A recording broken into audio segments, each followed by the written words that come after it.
Welcome back, comic book collectors and enthusiasts. My name is Brandon. You're watching M.O.N.Comics.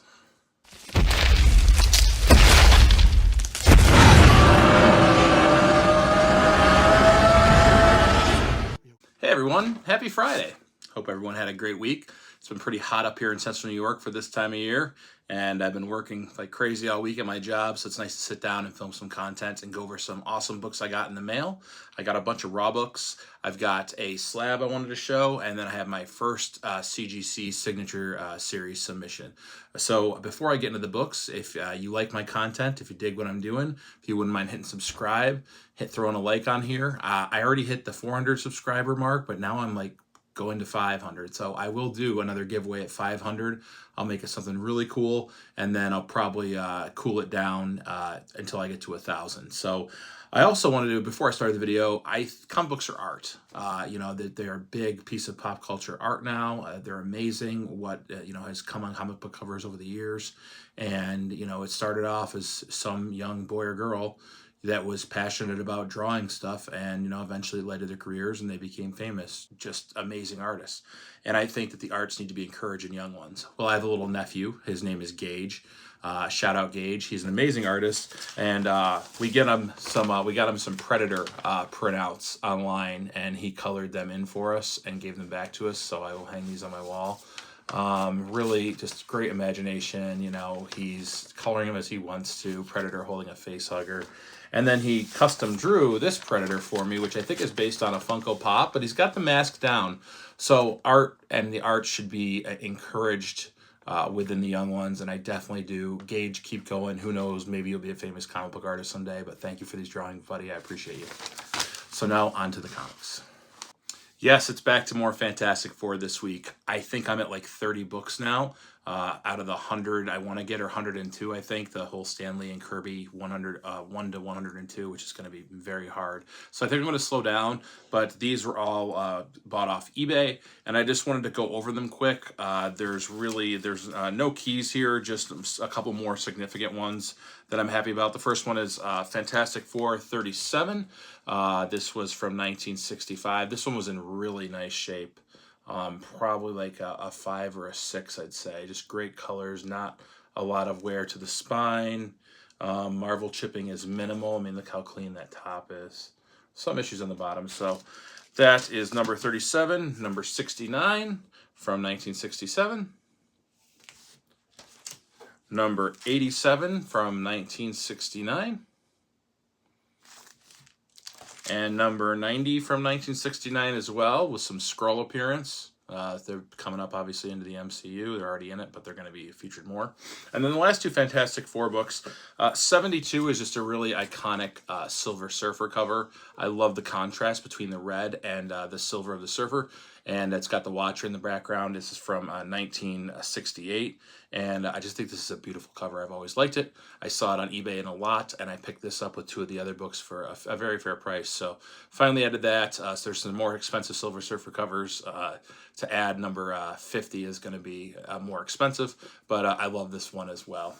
And then the last Fantastic Four book I got is now the official, the lowest one on my collection. It is Fantastic Four 24, The Infant Terrible. I did read this book. It is really cool. The Fantastic Four, quick synopsis, Fantastic Four are back on the way to the Baxter Building from a publicity photo shoot, and all of a sudden they wind up in this giant baby's bottle, and they break free and they land in the street, and some other gigantic toys are start to form, like a giant top and some robots, and it's this little green alien that has antenna that can alter reality.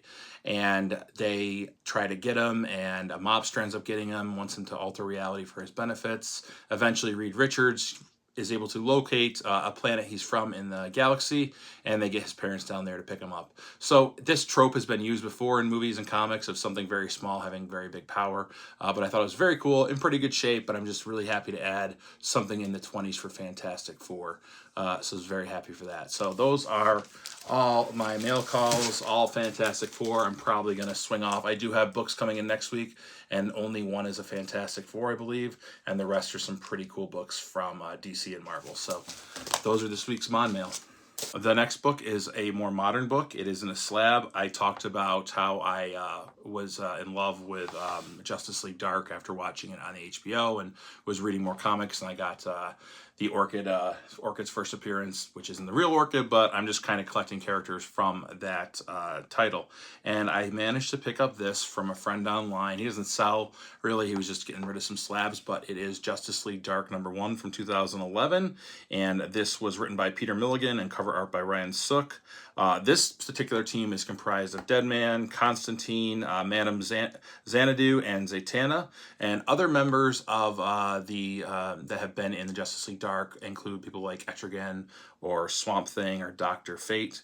And they've also, some of the characters appeared. It's really a big debate. When I started digging online about when these characters first appeared together, and some of the characters were in Swamp Thing 49 and 50 together, but it's really weird. I couldn't find, short of calling CGC in all my research, it doesn't say up here, first appearance of the Justice League Dark. When they appeared in the Swamp Thing in 49 and 50, they're not a league. They're just a bunch of different characters fighting together to accomplish the same goal. But this one, they've actually formed the league. But CGC, I couldn't figure out which one CGC recognizes their first appearance. So I got to do some more research. It's really interesting.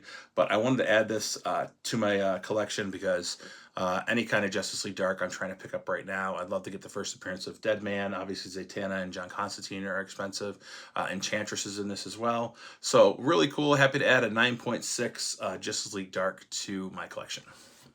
And the last book today, it's a little bit of a quick video, but CGC, if you're not aware, does what's called a signature series. And they've really been ramping them up lately, but they invite artists in from old to new to sign comics, do remarks, which can be little sketches on the comics, and then CGC will grade it, encapsulate it, and they have witnesses there to show that is their, in fact, their autograph. So for those of you who don't know, if you have a book that's autographed, you can't send it to CGC. They didn't witness it. They will not verify it in any way. Now, CBCS, they do have a team of autograph authenticators that will authenticate it for you, and they will slab it. But CGC, you have to send them the book for them. So you have to go through a whole process of what's called window bagging a comic, where you cut out a square of where you'd like the artist to sign it, and you put the comic in that bag, and then you put another bag on the outside of it to protect the comic, and you just basically, I'll put a picture up here of what it looks like to denote where you'd like the artist to sign it. Well, Frank Miller and Klaus Janson were doing a signing. I could only, the price for both of them was pretty pricey. I'm more of a Frank Miller fan, so I decided to go with him. And he's done some great work across the board, whether it's Batman or Daredevil and some Hulk like I showed the other night. But I chose Daredevil 183, the first meeting of the Punisher and Daredevil. I've always loved this cover. I had this book in my collection. I knew it was a good grade. So I sent it to my buddy Jeff over at Comic Spa. And he said, yeah, let me work on this book and see how good I can get it. Mike from Lunch Money Comics uses Comic Spa. I use Comic Spa.